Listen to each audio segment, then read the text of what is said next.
പലർക്കും ഒരു സംശയമുണ്ട്. ഈ 4 നാഴിക വന്നു കഴിഞ്ഞാൽ അന്ന് തന്നെയാണോ ഏകാദശി ആചരിക്കേണ്ടത്?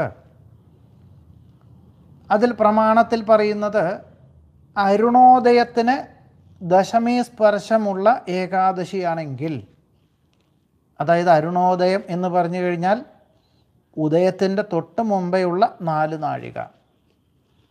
ഈ 4 നാഴികയ്ക്കുള്ളിൽ ദശമി കഴിയുകയും അവിടെ ഏകാദശി തുടങ്ങുകയുമാണെങ്കിൽ അന്നത്തെ ദിവസം ആനന്ദഭക്ഷക്കാർക്ക് അന്നത്തെ ദിവസം ആ ഏകാദശി അരുതാത്തതാണ്. അതിൻ്റെ പിറ്റേ ദിവസമേ ആവാവൂ. എന്നാൽ ഏകാദശി അവസാനം എല്ലാവർക്കും പ്രായേണ ഏകാദശി അവസാനിക്കുന്ന ദിവസം ഏകാദശി ദിവസമാണ്. അതുകൊണ്ട് 4 നാഴിക ഉദയത്തിന് ശേഷമുണ്ട് എന്നുള്ളൊരു സങ്കല്പത്തിൽ പലരും അരുണോദയം എന്നുള്ളൊരു സങ്കല്പമൊക്കെ ഉണ്ടാവാം. അത് തെറ്റാണ്. ഏകാദശി ആചരിക്കുമ്പോൾ എങ്ങനെയൊക്കെയാണ് അതിൻ്റെ ഒരു സംവിധാനം എന്നും ജനങ്ങൾക്ക് പലപ്പോഴും ഒരു ആശങ്കയുണ്ട്.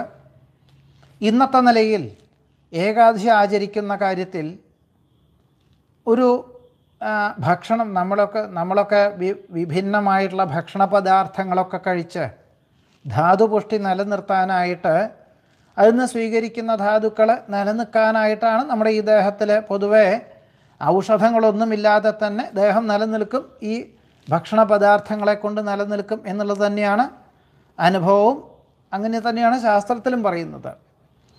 പക്ഷേ ഈ വിഭിന്നമായിട്ടുള്ള ഭക്ഷണ പദാർത്ഥങ്ങൾ കഴിക്കുക എന്നുള്ളത് തന്നെയാണ് ഈ കേരളത്തിൻ്റെ ഒരു സംസ്കാരവും ഭാരതത്തിൻ്റെ സംസ്കാരവും വേണ്ടത്.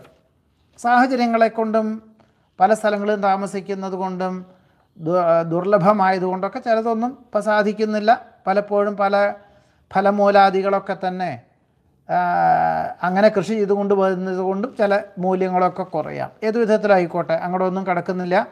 അപ്പോൾ ഒരു വിഭിന്നമായിട്ടുള്ള ഭക്ഷണ പദാർത്ഥം ദേഹത്തിന് വന്നു ചേരുവാനുള്ളൊരു സങ്കല്പം പണ്ടൊക്കെ ആചാര്യന്മാർക്ക് ഉണ്ടായിരിക്കാം. അതുകൊണ്ടായിരിക്കാം 15 ദിവസം കൂടുമ്പോൾ ഏകാദശി വരും. ആ ദിവസം നിലവിലുള്ള അരിഭക്ഷണങ്ങളെല്ലാം ഒഴിവാക്കി ഗോതമ്പ് കഴിക്കുക എന്നുള്ള, മറ്റൊരു ധാന്യം കഴിക്കുക എന്നുള്ള സങ്കല്പം വന്നിട്ടുണ്ടാവുക.